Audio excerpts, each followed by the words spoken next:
Okay, so what we've got here is we need the population standard deviation over the square root of the sample size. If we read the question, they say with a population standard deviation of 5 cars, so that is 5 over the square root of 40, and that gives us an answer of, I think, 0.79 or 76. Yes, 0.79. All right, guys, it's important to know your calculation of your standard error. The reason why it's important to know your calculation of your standard error is because that will apply to your Z transformation. So if we look at the Z transformation, the formula is always, well, for our mean, it would be our population mean, our sample mean minus our population mean over our standard error, which is that, or this formula. And therefore, we can say our mean is 22.1 minus 20 over 0.79, and that would give us a Z value of 2.66. Okay, so we've got a Z value of around about 2.66. But we are jumping the gun a bit. So let's just read question number 3, and then you will see where that comes in. So question number 3 is, what is the probability that a random sample of 40 1-hour periods result in a mean of at least 22.1? So how we write that is, we are looking for what is the probability of small p, that's the sample, being smaller than or equal to 22.1. Okay, so we know if we look at the graph, we know that the population mean is 20 and the sample mean is 22.1. And we want to know what's the probability of it being smaller than or equal to 22.1. So therefore, what we can get from the Z table is always from here to there, and in order to get the entire value, we need to take that plus 0.5.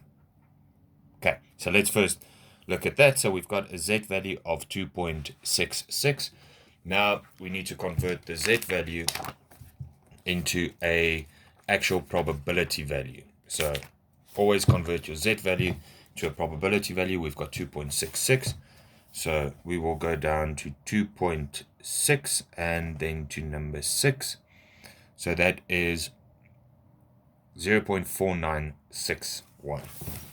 So that would give us a probability of between 20 and 22.1 of 0.49.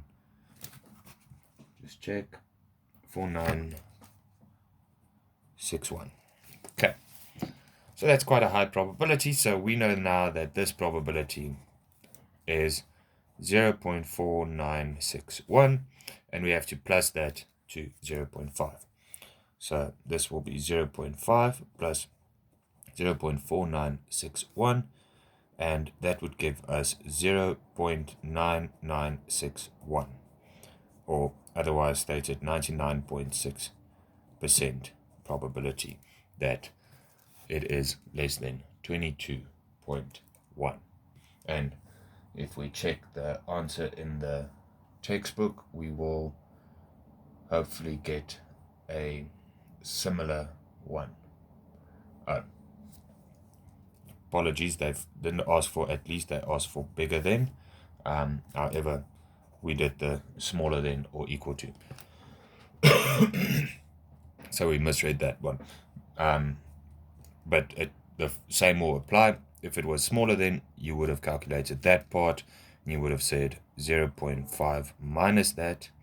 So probability of P being bigger than or equal to 0.1 would be that. That would result in something like that. So if you do smaller than, you plus the 2. If you do bigger than, you minus the 2 from each other. and you get those two corresponding answers. So guys, just to recap, this is when we work with a mean, and the previous video that I did is when you work with a proportion. The only difference is your Z formula for proportions looks like that, and your Z formula for mean looks like that. The rest of the process is relatively similar.